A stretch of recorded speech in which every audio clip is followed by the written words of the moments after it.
Students helpline centre मध्ये आपल्या सर्वांचं स्वागत आहे। तर या व्हिडिओमध्ये आपण नीटच्या करेक्शन विंडोच्या डेट बद्दल या ठिकाणी इन्फॉर्मेशन घेणार आहोत। मागच्या लास्ट व्हिडिओमध्ये मी तुम्हाला माहिती दिली होती की नीट ऍप्लिकेशन फॉर्म फिलिंग केल्यानंतर पुढील प्रोसेस काय असतील याबद्दल आपल्याला माहिती असणं आवश्यक आहे। तर पुढील प्रोसेस ही आहे आपली नीट करेक्शन विंडो, जे की मी तुम्हाला कालच्या व्हिडिओमध्येही सांगितलं होतं की जे विद्यार्थी आपल्या ग्रुपला अपडेटेड आहेत, टेलिग्राम असो किंवा व्हॉट्सअपला, या ग्रुपवरती सर्व हे अपडेट्स आपण या ठिकाणी उपलब्ध करून देत असतो।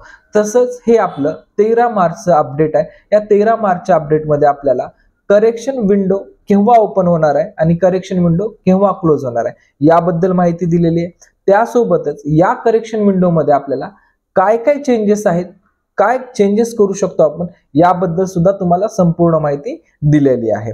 तर तुम्हाला मी वन बाय वन ह्या इन्फॉर्मेशन क्लिअर करेल आणि क्लिअर केल्यानंतर लक्षात घ्यायचं आहे विद्यार्थ्यांनी कोणाला करेक्शन करायचं आहे। ज्या विद्यार्थ्याचं आपण फॉर्म भरला आहे की फॉर्म भरत असताना आपण काही फॉर्म मध्ये काही चुका झाल्या असतील, बाय मिस्टेकली आपली काही चूक झाली असेल आणि ही चूक सुधारायची असेल, तर विद्यार्थ्यांनी जरी आपल्या फॉर्म मध्ये काही करेक्शन नसेल तर ओळ बाय ओळ, लाईन बाय लाईन पूर्ण या ठिकाणी फॉर्म चेक करून घ्यायचा असेल।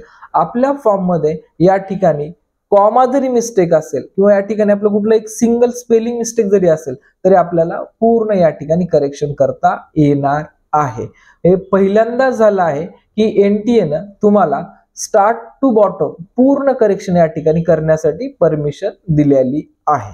ठीक आहे, तर मी तुम्हाला स्क्रीनवरती दाखवून देईल वन बाय वन, त्याप्रकारे आपण बघूया। तर या ठिकाणी पाहू शकतो आपण जे आपल्या स्क्रीनवरती दिसत आहे हे 13 मार्चचं नीटचं या ठिकाणी करेक्शन विंडोचं अपडेट आहे आणि हे अपडेट आपल्याला एनटीएची जी ऑफिशियल वेबसाईट आहे या ऑफिशियल वेबसाईटवरती आपल्याला दिसून जाईल। 13 मार्चला या ठिकाणी थोडंसं उशिरा अपडेट आल्यामुळं तुम्हाला आज 14 मार्चला हा व्हिडिओ पोस्ट होत आहे। लक्षात घ्या, हे अपडेट जर एनटीएचं आपण आधीचं रेकॉर्ड पाहिलं तर ज्या दिवशी करेक्शन विंडो ओपन होणार आहे त्या दिवशीच एनटीए या ठिकाणी अपडेट देत होती, पण यावर्षी एनटीएने हे गोष्ट खूप चांगल्या प्रकारे केलेली आहे की ज्यामध्ये आपल्याला एनटीएने ऑलरेडी विंडो केव्हा ओपन होणार आहे याचं इंटिमेशन आपल्याला बिफोर काही दिवस आपल्याला दिलं आहे।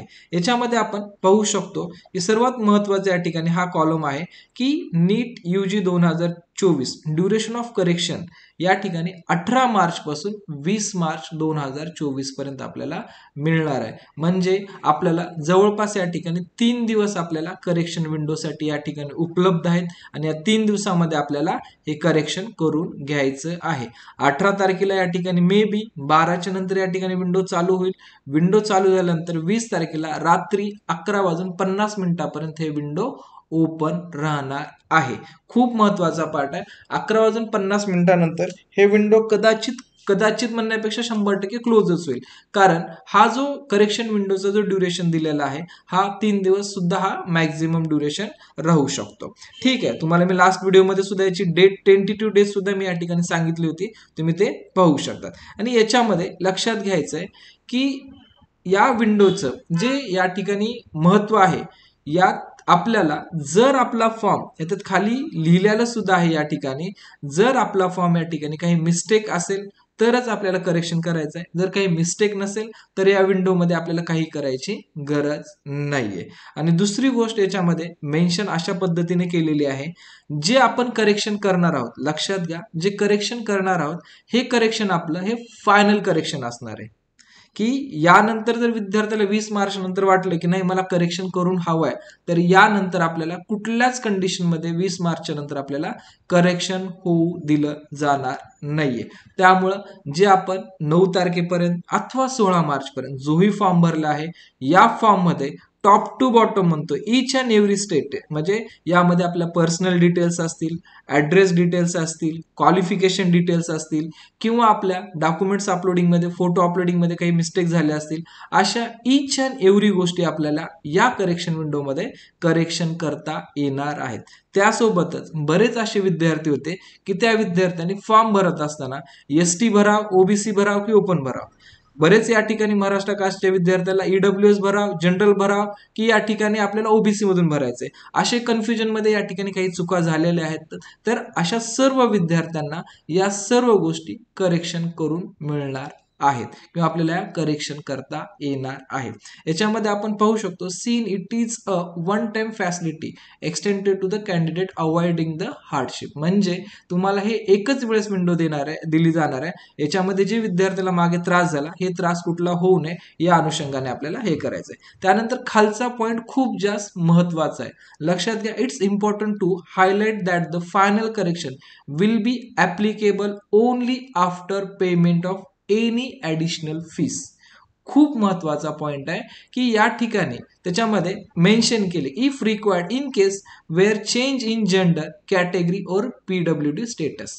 बरोबर, की ज्या विद्यार्थ्याचा फॉर्म भरत असताना फॉर्म मध्ये इन केस आपलं काही जेंडर चेंज झालं असेल बाय मिस्टेकली भरत असताना, किंवा आधार कार्डमुळे ते जेंडर तसंच आलं असेल, किंवा आपली जी कॅटेगरी आहे जसं मी मगाशी काही गोष्टी मेन्शन केल्या त्या कुठल्या केसेसमध्ये जर आपली कॅटेगरी चेंज झाली असेल तरच आपल्याला हे पेमेंट करायचं आहे.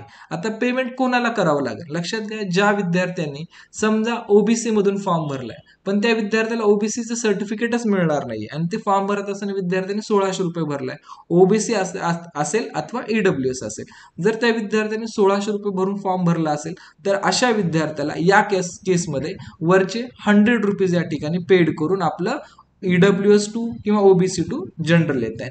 बरेच असे विद्यार्थी आहेत की या ठिकाणी एसटी कॅटेगरी मधून फॉर्म भरला आहे किंवा एससी कॅटेगरी मधून फॉर्म भरला आहे आणि फॉर्मची पेमेंट या ठिकाणी 1000 रुपये केली आहे, पण त्यांच्या आता लक्षात आले की आपल्याकडे कॅटेगरी सर्टिफिकेटचे डॉक्युमेंट्सच आपल्याला मिळणार नाहीये. तर अशा कंडिशन मध्ये विद्यार्थ्याला जी वरची पेमेंट आहे 700 रुपीज हे आपल्याला या ठिकाणी पेड करावी लागणार आहे. खूप महत्वाचा पॉइंट आहे, या ठिकाणी आपल्याला पेड करून जेही आपली कॅटेगरी आहे ते आपल्याला या ठिकाणी चेंज करून घेता येणार आहे. या उलट एखाद्या विद्यार्थ्यांनी फॉर्म भरताना 1700 रुपये ही पूर्ण पेमेंट केली, की जी जनरलची पेमेंट होती हे 1700 रुपये पेमेंट पूर्ण केली आहे, पण त्या विद्यार्थ्याला आत्ता लक्षात आले की नाही मी या ठिकाणी जनरल कॅटेगरीतनं नाहीये, मी ओबीसी मधून या ठिकाणी ऍप्लिकेशन करू शकतो किंवा माझे डॉक्युमेंट्स आहेत ओबीसीचे किंवा ईडब्ल्यूएसचे डॉक्युमेंट्स आहेत, तर त्या कंडिशन मध्ये त्या विद्यार्थ्याने जरी 1700 भरले असतील तर त्या विद्यार्थ्याला फॅसिलिटी अवेलेबल आहे की जनरल टू ईडब्ल्यूएस करू शकतो, जनरल टू ओबीसी करू शकतो, पण जे रिमेनिंग 100 रुपीज जे अमाऊंट असणार आहे हे 100 रुपीज अमाऊंट आपल्याला नॉट रिफंडेबल असणार आहे. सिमिलरली SC ST बाबत की आपण भरताना फॉर्म जनरल मध्ये भरले पण आता आपल्याकडे असं अवेलेबल सर्टिफिकेट होऊ शकतं असं वाटलं, म्हणजे कास्ट सर्टिफिकेट कास्ट व्हॅलिडिटी हे भेटणार आहे असं जर आपल्याला वाटत असेल तर त्या सुद्धा विद्यार्थ्याला वरचे जे 700 असणार आहेत रिमेनिंग हे अमाऊंट आपल्याला या ठिकाणी वापस मिळणार नाही. ठीक आहे, नेक्स्ट आहे या ठिकाणी खालच्या पोर्शन मध्ये आपण चेक करू शकतात की या ठिकाणी ऑल फील्ड अपलोड डॉक्युमेंट्स, म्हणजे या ठिकाणी आपण जेही या ठिकाणी भरलेले गोष्टी आहेत all field upload documents and जेवढेही अल्टरनेटिव्ह मेल आयडीज वगैरे जे काही ते सर्व या ठिकाणी आपल्याला एडिट करता येणार आहे. बरोबर आहे. नेक्स्ट आहे आपलं यामध्ये आधार कार्ड. बऱ्याच वेळेस या ठिकाणी आपण आधार कार्ड डेटा भरत असताना विद्यार्थ्याच्या आधार कार्डवर बऱ्याच मिस्टेक होत्या. बऱ्याच विद्यार्थ्यांनी पॅन कार्डवरती फॉर्म भरलाय पण आता आधार कार्ड त्यांच्याकडे अवेलेबल झालंय, तर असे सर्व विद्यार्थी या ठिकाणी आपल्या आधार कार्डवरती जे काही मिस्टेक आहेत किंवा जे काही करेक्शन आहे हे करेक्शन घेऊन रिमेनिंग फॉर्म या ठिकाणी कंप्लीट करून घेऊ शकतात. सर्वात महत्वाची गोष्ट आहे यामध्ये की काय चेंज करता येणार नाही. आता काय काय चेंज करतात याबद्दल माहिती दिली, पण काय चेंज करता येणार नाही याबद्दल लक्षात घ्या.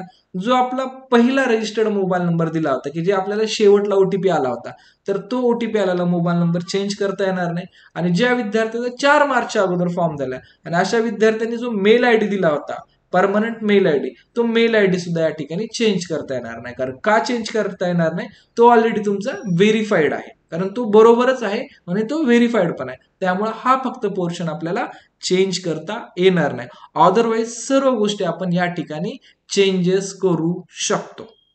तर या व्यतिरिक्तही विद्यार्थ्यांना लक्षात घ्यायचं, ज्या बऱ्याच विद्यार्थ्यांच्या या ठिकाणी फॉर्म भरत असताना काही मिस्टेक झाल्या होत्या, तर आपल्याला चान्स मिळाला आहे की जे मिस्टेक झाल्या ते आपल्याला करेक्शन करता येतील. तर आपण वेळेतच 18 ते 20 तारखेमध्ये या सर्व मिस्टेक दूर करून घ्या आणि आपला फ्रेशली नीट अभ्यासाकडे लागा. कारण या मिस्टेकमुळे बरेच विद्यार्थी डिस्टर्ब होते, बऱ्याच विद्यार्थ्यांना वाटत होते की या मिस्टेकमुळे आमचा फॉर्म रिजेक्ट तर होणार नाही ना.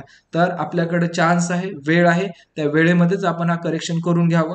करेक्शन करत असताना काही अडचण येत असेल व्हॉट्सअपवरती तुम्ही मेसेज करा, त्यावरती आम्ही आज या ठिकाणी तुम्हाला रिप्लाय द्यायचा प्रयत्न करू, किंवा ज्या विद्यार्थ्याला युट्यूबवरती माहिती हवी असेल असं कमेंटमध्ये विचारा, कमेंटमध्ये सुद्धा त्याचा रिप्लाय दिला जाणार आहे. ठीक आहे, थँक्यू फॉर वॉचिंग.